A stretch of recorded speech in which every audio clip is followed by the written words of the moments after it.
देखिए, घंटे मैटर नहीं करते। कोई 17-18 घंटे हमें नहीं पढ़ना है, इतना हम पढ़ भी नहीं सकते। एक दिन पढ़ सकते हैं, दूसरे दिन नहीं पढ़ पाएंगे।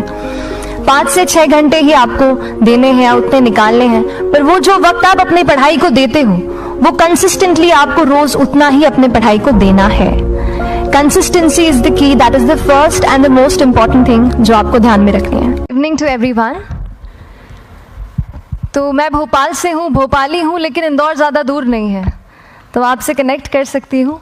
यहीं की हूँ, मध्य प्रदेश की।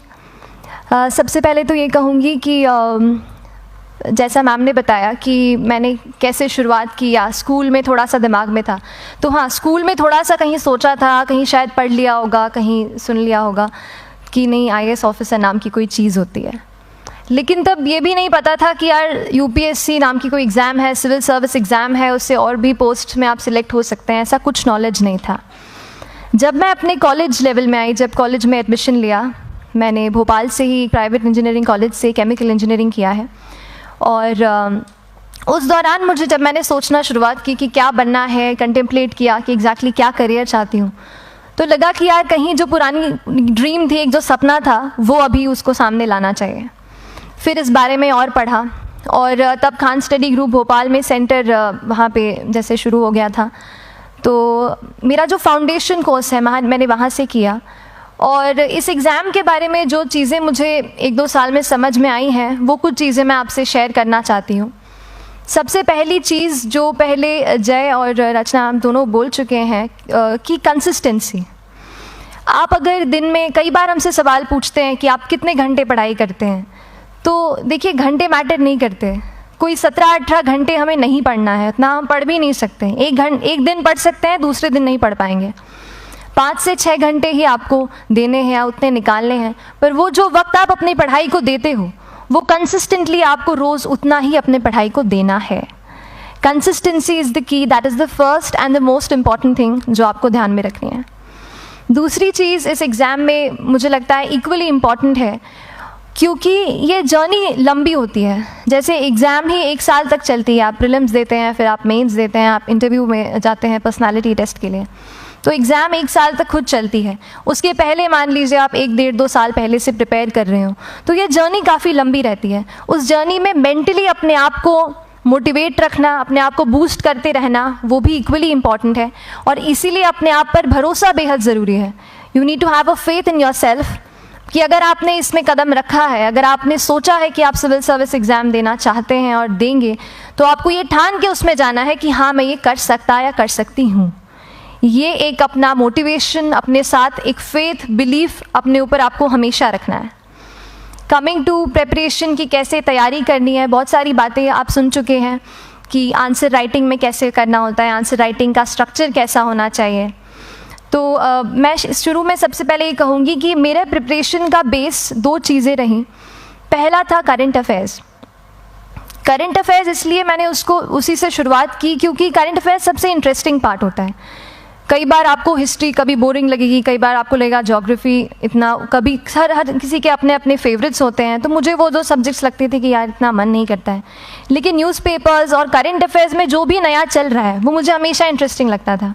इंटरनेशनल रिलेशंस में क्या हो रहा है, क्या सोशल रियलिटीज़ हैं, कहाँ क्या हुआ, उसका क्या इम्पैक्ट पड़ेगा एडमिनिस्ट्रेशन पे और हमारे कंट्री पे, तो उसको आप अपना एक बेस बना सकते हो। आप करंट अफेयर्स बेस्ड प्रिपरेशन कर सकते हैं, इसलिए भी क्योंकि अगर आप मेंस एग्ज़ाम देखेंगे तो काफ़ी डायनामिज्म आ गया है। केवल प्रीलिम्स में नहीं, बल्कि जनरल स्टडीज़ पेपर 2, पेपर 3 में भी आप देखेंगे कई सारे ऐसे सवाल हैं जो करंट इवेंट्स से इंस्पायर्ड होते हैं, उन पे बेस्ड रहते हैं।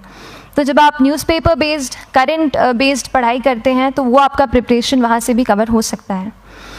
दूसरी जो चीज़ मैंने जिस पे बहुत फोकस किया, वो थी आंसर राइटिंग।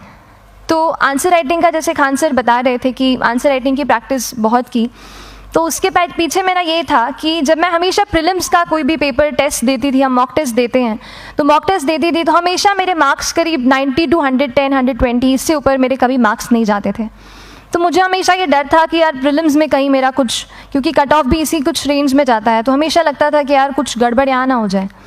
लेकिन जब मैंने आंसर राइटिंग की और मेंस एग्ज़ाम के बारे में जाना, तब मुझे लगा कि आंसर राइटिंग एक ऐसी चीज़ है, मेंस एक ऐसा फेज़ है सिविल सर्विस एग्ज़ाम का जहाँ पे आप अच्छे से तैयारी कर सकते हैं। And if you have written the answers, if you know कि you have covered the points well, if you have included उसमें कुछ आपने facts, international reports, government schemes, आपने कुछ ऐसे उसमें सॉल्व भी डाला है, तो जो रिज़ल्ट आएगा वो सेटिस्फैक्ट्री ही आएगा, अच्छा ही आएगा। तो मेंस एक ऐसा पार्ट है जिस पे आप काफ़ी बैंक ऑन कर सकते हो। मैं जब पर्सनालिटी टेस्ट भी मैंने दिया, तो इस बार भी आप नंबर्स देखेंगे तो आसपास की रैंक के हिसाब से मेरे नंबर्स उसमें कम हैं, लेकिन it is just the general studies and the answer writing part, जो मेंस के जो वो है मार्क्स हैं या मेंस का जो एक फैक्टर रहा, वो मेरे लिए सबसे ज़्यादा इंपॉर्टेंट डिसाइडिंग फैक्टर रहा है। तो अपना एक्सपीरियंस यही बताऊँगी कि आंसर राइटिंग पे आप विशेष फोकस कीजिए। जैसा स्ट्रक्चर आपको बता ही चुके हैं कि इंट्रोडक्शन में कैसे आपको शॉर्ट रखना है, बॉडी एंड देन कंक्लूजन, उसमें छोटी चीज़ जैसे मैं अभी मेंशन कर रही थी, आप एक इंश्योर कीजिए कि देखिए जो भी एग्जामिनर आपकी कॉपी चेक कर रहे हैं वो दिन में 10, 15, 20 कॉपीज़ चेक कर रहे हैं, तो उन सब से आपको अलग कैसे आप अपनी कॉपी दिखा सकते हो, ये चीज़ आपका प्रेजेंटेशन और आप जिस तरीके से आंसर लिखते हो कंटेंट को, वो मैटर करेगा। आप इंश्योर कर सकते हैं कि आपके आंसर में कुछ फैक्ट्स, गवर्नमेंट की स्कीम्स, कुछ कमिटीज़ बैठती हैं, जैसे एक प्रिवेसी पे justice BN Shri Krishna committee की रिपोर्ट आई है, तो आप मान लीजिए आपको कोई प्रिवेसी पे सवाल आ गया तो आपने उन कमेटी का नाम कोट कर दिया। ऐसे बहुत सारी कमिटीज़ होती हैं। कुछ इंटरनेशनल रिपोर्ट्स आते हैं, वो आप उनको इनके बारे में लिख सकते हैं। इंडिया का मैप आप बना सकते हैं। मैंने सीख लिया था कि 10-15 सेकेंड्स में कैसे जल्दी से मैप बनाना है और उस पर कैसे पॉइंट कुछ करना है, कुछ लोकेट करना है। तो ये कुछ ऐसी चीज़ें हैं जो आपके आंसर्स को एनरिच करेंगी और प्रेजेंटेबल बनाएंगी। तो इस तरीके से आंसर्स पे जैसे हम क्लास करते हैं, लेकिन उसके साथ साथ आपको ये कोशिश करनी है कि 1 से 2 आंसर पर डे आपको ज़रूर लिखने ही लिखने हैं, apart from the test series that you are doing. Answer writing से 2-3 चीज़ें होती हैं, ना केवल हमारी एक लिखने का हमें समझ आता है हम क्या लिखते हैं कैसा है, पर हमारा कॉम्प्रिहेंशन भी इम्प्रूव होता है। हमें कितना समझ में आया वो भी हमें खुद समझ आता है जब हम आंसर्स लिखते हैं। और इसीलिए आंसर राइटिंग पे आप फोकस कीजिए, 1 से 2 आंसर ज़रूर लिखिए। और आंसर राइटिंग के बाद the third pillar of my preparation जो काफ़ी इंपॉर्टेंट जिसने रोल प्ले किया, that was tests and test series and mocks. देखिए हम पढ़ रहे हैं यहाँ पर, I will also come to the point कि हम कैसे दिल्ली, भोपाल और इंदौर में प्रिपेयर करके बिना दिल्ली जाए हम कैसे कर सकते हैं, I will come to that point. पर उसके पहले टेस्ट की थोड़ी बात कर लेती हूँ कि टेस्ट देना क्यों ज़रूरी है। हम ये जो एग्ज़ाम दे रहे हैं सिविल सर्विस की, ये एक ऑल इंडिया लेवल एग्ज़ाम है and this cut throat competition. तो उसके लिए आप केवल पढ़ते रहें, सारी बुक्स, मटेरियल्स, स्टैंडर्ड ये करंट का सब पढ़ लें, लेकिन अगर आप ये नहीं जज कर पाए कि आपका क्या लेवल है at an all India level, तो चीज़ें समझ में आप नहीं, मतलब आप आगे नहीं बढ़ पाएंगे या सही डायरेक्शन नहीं पकड़ पाएंगे। तो इसलिए आप टेस्ट से घबराइए मत। कई बार टेस्ट का इनर्शिया होता है, ऐसे लगता है कि जब तक पूरा सिलेबस कंप्लीट नहीं कर लूँ तब तक टेस्ट नहीं दूंगा, लेकिन सच में बात ये होती है कि जब तक हम GS के मतलब पेपर देने अंदर भी घुसते हैं ना, तब भी उस सेकंड पे लग रहा होता है कि कुछ छूट गया है हमारा। तो ये चीज़ होगी ही, इसीलिए ये मैं कभी मत सोचिए कि जब तक पूरा सिलेबस नहीं कर लूँ टेस्ट नहीं दूंगा। जैसे आपका एक थोड़ा बेस बन जाता है प्रिपरेशन का, आप टेस्ट दीजिए, चाहे वो प्रीलिम्स का MCQ का टेस्ट हो या मेंस का राइटिंग स्किल की प्रैक्टिस हो, टेस्ट पे आप फोकस कीजिए। उसके बाद टेस्ट केवल देने के लिए नहीं देना है, उसको एनालाइज भी अच्छे से करना है। When you get the answer hints, when you get the answer keys, analyse properly कि आपकी क्या गलती हुई है और उससे भी सीखने की कोशिश कीजिए कि क्या कुछ नया मुझे इस टेस्ट पेपर से या इस आंसर कॉपी से मिल सकता है। तो इस तरह से टेस्ट पे भी आप फोकस कीजिए। And I will come lastly to the point कि जब मैंने प्रिपरेशन शुरू की थी अपने कॉलेज के 2nd ईयर 3rd ईयर आते आते, तो मन में बहुत सारे फियर्स थे। मैं भी एक नॉर्मल फैमिली से हूँ, मेरे फैमिली में किसी ने आज तक सिविल सर्विस का पेपर भी नहीं लिखा था, तो मन में बहुत सारे फियर्स थे, डाउट्स थे, क्या होगा, कैसे होगा। तो हो सकता है आपके मन में भी ऐसा हो। और हम जैसे यहाँ रहते हैं, हम सोचते हैं कि दिल्ली जाना तो सबसे ज़रूरी है, उसके बिना तो ये एग्ज़ाम हो ही नहीं सकती।